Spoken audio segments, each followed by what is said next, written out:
आज सुनिए उमेश बिहारी माथुर जी की लिखी कहानी अनुभव।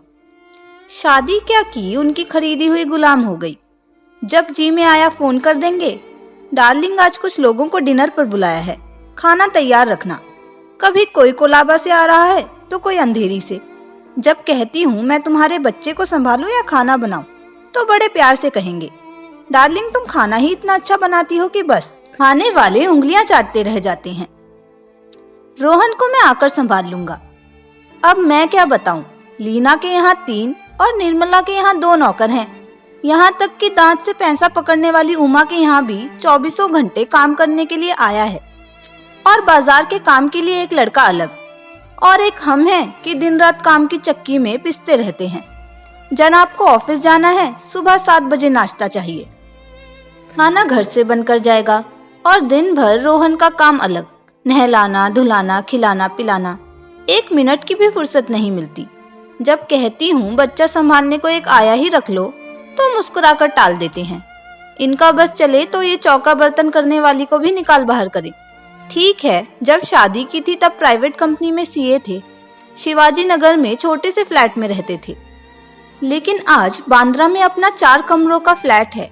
घर में टेलीविजन, फ्रिज, कार है और खुद का अपना ऑफिस है। शादी के 7 सालों में तरक्की तो बहुत की, लेकिन सोच वही है। अब कहती हूँ कि आप गाड़ी के लिए कोई शॉफर क्यों नहीं रख लेते, तो झट कहेंगे, डार्लिंग तुम गाड़ी चलाना क्यों नहीं सीख लेती। अमेरिका में भी तो लोगों के नौकर नहीं मिलते। अपना काम खुद ही करना चाहिए। दिल जल कर खाक हो जाता है। आखिर तरक्की का मतलब ही क्या, जब इंसान अपना स्टैंडर्ड भी मेंटेन न रख सके। पड़ोसी क्या सोचेंगे, कम से कम इतना तो समझना चाहिए। शांता के कदम तेजी से सड़क पर बढ़ते बढ़ते अचानक पार्क की 4 दीवारी के पास आकर थम गए। वह घर से इतनी दूर चली आई, पर सोचा ही नहीं कि जाना कहाँ है। वह गुस्से में रोहन को उमा के यहाँ छोड़कर चल पड़ी। ठीक है, थोड़ा वक्त पार्क में ही काटा जाए। वे घर पहुँचेंगे तो अपने आप रोहन को संभालेंगे। आखिर हद होती है हर बात की। पता चलेगा बच्चे को कैसे पालते हैं। और रोहन भी तो कितना शैतान हो गया है, बिल्कुल बाप पर गया है। शांता पार्क में दाखिल हुई और दोनों तरफ बनी पत्थर की बेंचों के बीच तेज कदमों से चलती हुई पार्क के बीचों बीच बने गोलाकार घेरे तक आ पहुंची। ओह, कितनी उमस है, फव्वारा भी टूट गया है। एक बार वह कई वर्षों पहले इसी पार्क में अपने पति के साथ आई थी। उस समय भी यही चने वाला दरवाजे के सामने बैठता था, लेकिन सूरज डूबने से पहले आज वह यहाँ पहली बार आई है। शांता अनमनी से हरे रंग की एक खाली आधी टूटी बेंच पर जा बैठी। टूटे हुए फव्वारे के चारों ओर लकड़ी की 7 बेंचें पड़ी हैं।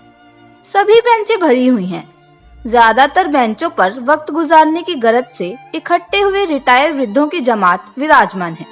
आखिर इन्हें करना भी क्या है, जाना ही कहाँ है। बच्चे कहीं बैडमिंटन खेल रहे हैं तो कहीं क्रिकेट। बाई ओर हरी भरी धूप में कई जोड़े दुनिया से बेखबर अपने आप में खोए हुए हैं।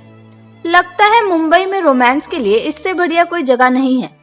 आसमान पर छाई लाली पर अंधेरा मंडराने लगा है। हवा थम गई है। शांता को लगा पसीना उसके ललाट से छूकर कपोल तक आ जाएगा। अजीब उमस है। टाइगर टाइगर की आवाज, फिर कुत्ते की भौं भौं और फिर दबी गुर्राहट। शांता ने दाईं ओर देखा। पार्क के दूसरे गेट से एक नौकरानी कुत्ते को हवाखोरी के लिए लाई थी। कुत्ता इधर उधर बेकाबू होकर भाग रहा था और लड़की थी कि उसकी जंजीर पकड़ने के लिए उसके पीछे पीछे भाग रही थी। शांता ने ठंडी सांस ली। काश यह नजारा कोई हमारे उनको दिखाए। लोग कुत्तों की हवाखोरी के लिए भी नौकर नौकरानियां रखते हैं, और एक हमारे पति हैं जो 5000 रुपए की साड़ी तो खुशी खुशी ला देंगे, लेकिन नौकर का जिक्र छेड़ते ही मुंह बना लेंगे।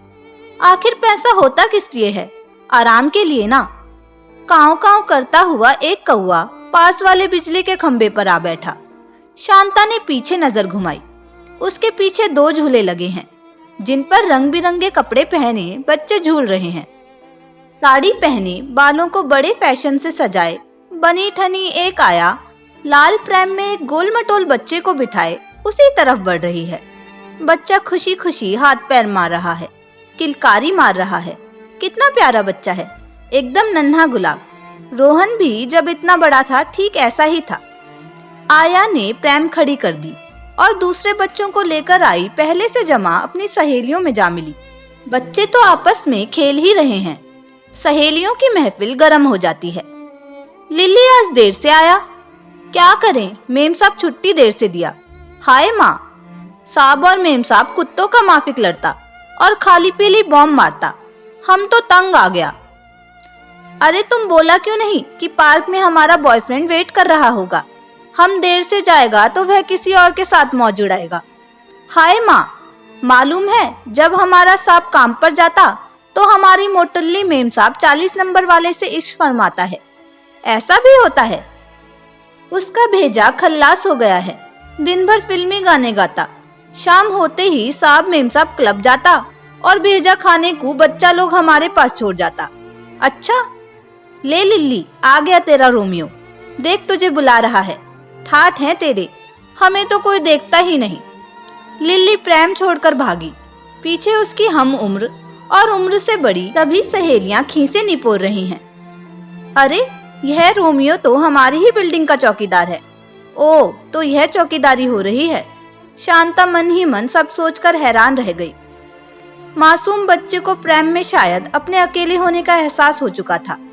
उधर लिली और चौकीदार बाहों में बाहें डाले मस्ती कर रहे थे। अरे यह क्या, दोनों मेहंदी की झाड़ियों के पीछे गायब हो गए। बच्चा जोर जोर से रो रहा था, कान के पर्दे फटे जा रहे थे। अरे यह क्या, बच्चा प्रेम में बैठकर पैर लटकाकर उतरने की कोशिश करने लगा। अरे वह तो गिर जाएगा, अरे उसे कोई पकड़ो। लेकिन उसे कोई बचाता, तब तक धम के आवाज के साथ बच्चा नीचे गिर गया। झाड़ी से निकलकर छेड़ी हुई बागिन की तरह लिली आती है और बच्चे को उठाकर तड़ तड़ 2 चांटे जड़ देती है। हमको बात भी नहीं करने देगा।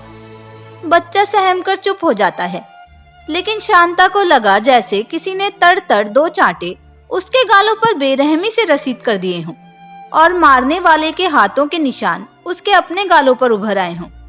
मेरा रोहन। एकाएक शांता चीखती हुई उठी और बदहवास पार्क के दरवाजे की तरफ भाग खड़ी हुई।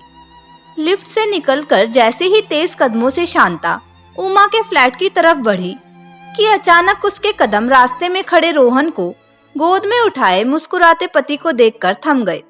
मम्मा। रोहन ने दोनों बाहें उसकी तरफ फैला दी। लपक कर शांता ने उसे अपने गले से लगा लिया और बुरी तरह चूमती हुई अपने फ्लैट की तरफ भाग खड़ी हुई। पीछे से उसके कानों में पति की आवाज टकराई, लेकिन शांता के पास पति की बात का उत्तर देने को शब्द नहीं, आंसू थे।